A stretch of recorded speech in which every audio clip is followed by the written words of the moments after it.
All right, one big news story today and more Donald Trump than you can throw out of a news conference. That means it's time for the least angry 4 minutes in TV news. I like that billing, the least angry. We'll see if that holds up. This is the Fox 4 with talk show host Ben Ferguson. All right, Ben, I know you've been in a lot of TV newsrooms. What happened in Virginia today was awful for everybody involved. I know that, and you know that. But we're going to talk about, I guess, how quickly some politicians tried to make hay of this, or political points. Going to show you Virginia Governor Terry McAuliffe within just the first couple sentences of his news conference this morning. Here he is.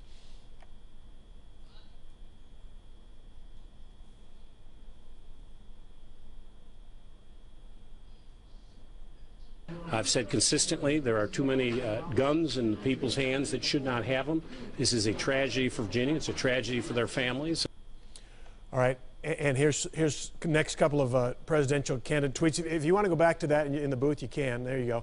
And I'm sorry we're kind of having you react to what we're talking about. But no worries. First, shooting Democrat Martin O'Malley, the governor of Maryland, tweeted, "Senseless, awful. My thoughts are with the entire WDBJ family." And then Democrat Hillary Clinton tweeted, "Heartbroken and angry. We must act to stop gun violence, and we cannot wait any longer, praying for the victims."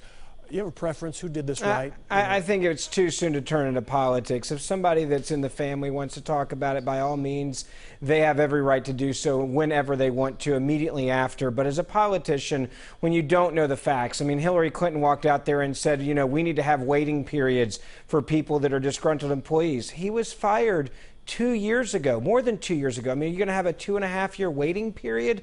I just don't think it's the right place to come out and talk about gun control when you don't know.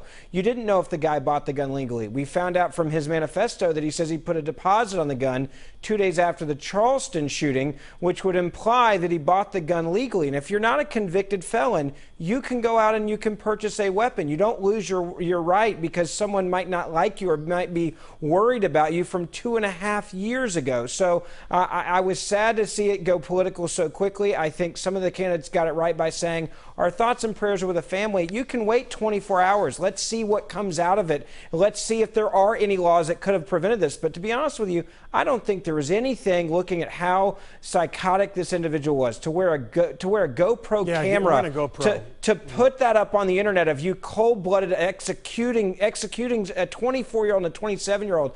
I don't think there's a law that could have stopped you. And for politicians to act like there is, I think is really sad. Ben, quickly, I saw the young woman's boyfriend and father interviewed tonight on Fox, Megyn Kelly, and they both brought up, they had some problems with the gun issue here. They were very angry. Is that a legitimate topic, or is it just the timing you're talking about? No, I think if you're related to somebody and this tragedy happens, there are no rules for your engagement. But for politicians to then push a political ideal or narrative because of someone else's tragedy when they specifically do not know the circumstances or the situation, that is where I say you cross a line. When the governor came out in Virginia to talk about this, they had not even captured the individual. We didn't know anything about the gun that was used except for what we saw on that video. And for him to push for gun control immediately, I think that's just a bad political opportunist. Okay, let's switch it up. Demonstrators marched in Prairie View last night on City Hall. Council voted eventually to change the name of a road that leads to Prairie View A&M University to Sandra Bland Boulevard. Is that the right move at this point? I don't think it is, especially when we look at everything that's going on with this case. If you want to wait a year and do it after we see what comes out of the investigation and from everyone that's been put on that board to look at it, that would be one thing. But to me, this is politicians pushing a narrative and playing it up from people in the community when this is not that. I mean, we don't even rename streets barely for people that lose their lives when they're policemen or they're fighting in Iraq or Afghanistan. It takes years to get that. Look at how long it took even for us to do what we did for Chris Kyle today, and to automatically rename a street after someone that went to jail that was combative and then committed suicide.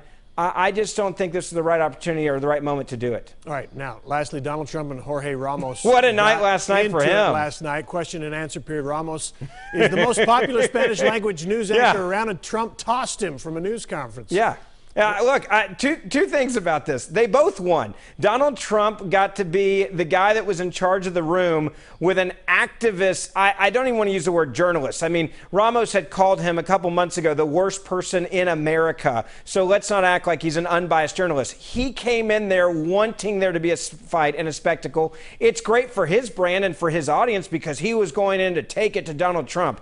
But he broke decorum. He knew what he was doing was a political stunt or a journalistic stunt or a TV stunt for that matter. And Donald Trump, I think, only solidified the people that like him now love him anymore, even more because he took control. I get it. I get both sides won there. But I will say to our viewers, sometimes reporters have to get tough. Remember Sam Donaldson? I get it. Sam Donaldson comes to mind. Excuse me, Mr. President. Remember those days?